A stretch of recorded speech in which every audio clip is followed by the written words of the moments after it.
3 लोगों ने एक लड़की को जिंदा किया। अब सवाल है वह किसकी स्त्री बने। यमुना के किनारे धर्मस्थान नामक एक नगर था। उस नगर में गणाधिप नाम का राजा राज करता था।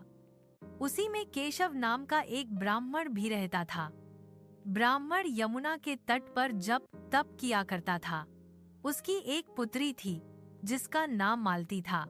वह बड़ी रूपवती थी। जब वह ब्याह के योग्य हुई तो उसके माता पिता और भाई को चिंता हुई। संयोग से एक दिन जब ब्राह्मण अपने किसी यजमान की बारात में गया था और भाई पढ़ने गया था, तभी उनके घर में एक ब्राह्मण का लड़का आया। लड़की की माँ ने उसके रूप और गुणों को देखकर उससे कहा कि मैं तुमसे अपनी लड़की का ब्याह करूंगी।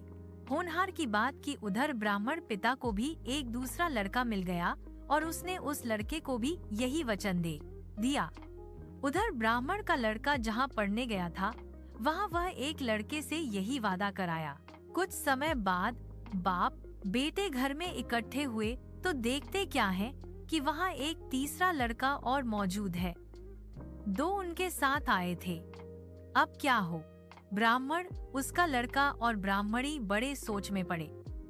दैव योग से हुआ क्या कि लड़की को सांप ने काट लिया और वह मर गई। उसके बाप, भाई और तीनों लड़कों ने बड़ी भाग दौड़ की। जहर झाड़ने वालों को बुलाया पर कोई नतीजा न निकला। सब अपनी अपनी करके चले गए। दुखी होकर वे उस लड़की को श्मशान में ले गए और क्रिया कर्म कराए। तीनों लड़कों में से एक ने तो उसकी हड्डियां चुन ली और फकीर बनकर जंगल में चला गया। दूसरे ने राख की गठरी बांधी और वहीं झोपड़ी डालकर रहने लगा। तीसरा योगी होकर देश देश घूमने लगा। एक दिन की बात है, वह तीसरा लड़का घूमते घामते किसी नगर में पहुंचा और एक ब्राह्मणी के घर भोजन करने बैठा। जैसे ही उस घर की ब्राह्मणी भोजन परोसने आई कि उसके छोटे लड़के ने उसका आंचल पकड़ लिया।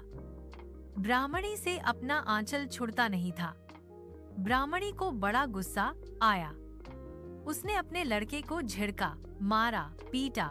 फिर भी वह न माना तो ब्राह्मणी ने उसे उठाकर जलते चूल्हे में पटक दिया।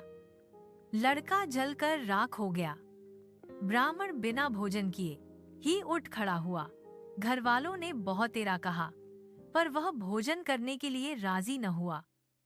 उसने कहा, जिस घर में ऐसी राक्षसी हो उसमें मैं भोजन नहीं कर सकता। इतना सुनकर वह आदमी भीतर गया और संजीवनी विद्या की पोथी लाकर एक मंत्र पढ़ा। जलकर राख हो चुका लड़का फिर से जीवित हो गया। यह देखकर ब्राह्मण सोचने लगा कि अगर यह पोथी मेरे हाथ पड़ जाए तो मैं भी उस लड़की को फिर से जिला सकता हूँ। इसके बाद उसने भोजन किया और वहीं ठहर गया। जब रात को सब खा पीकर सो गए तो वह ब्राह्मण चुपचाप वह पोथी लेकर चल दिया। जिस स्थान पर उस लड़की को जलाया गया था वहां जाकर उसने देखा कि दूसरे लड़के वहां बैठे बातें कर रहे हैं। इस ब्राह्मण के यह कहने पर कि उसे संजीवनी विद्या की पोथी मिल गई है और वह मंत्र पढ़कर लड़की को जिला सकता है, उन दोनों ने हड्डियां और राख निकाली। ब्राह्मण ने जैसे ही मंत्र पढ़ा वह लड़की जी उठी। अब तीनों उसके पीछे आपस में झगड़ने लगे। इतना कहकर बेताल बोला, राजा बताओ कि वह लड़की किसकी स्त्री होनी चाहिए। राजा ने जवाब दिया, जो वहाँ कुटिया बनाकर रहा उसकी। बेताल ने पूछा, क्यों? राजा बोला, जिसने हड्डियां रखी वह तो उसके बेटे के बराबर हुआ। जिसने विद्या सीखकर जीवन दान दिया वह बाप के बराबर हुआ।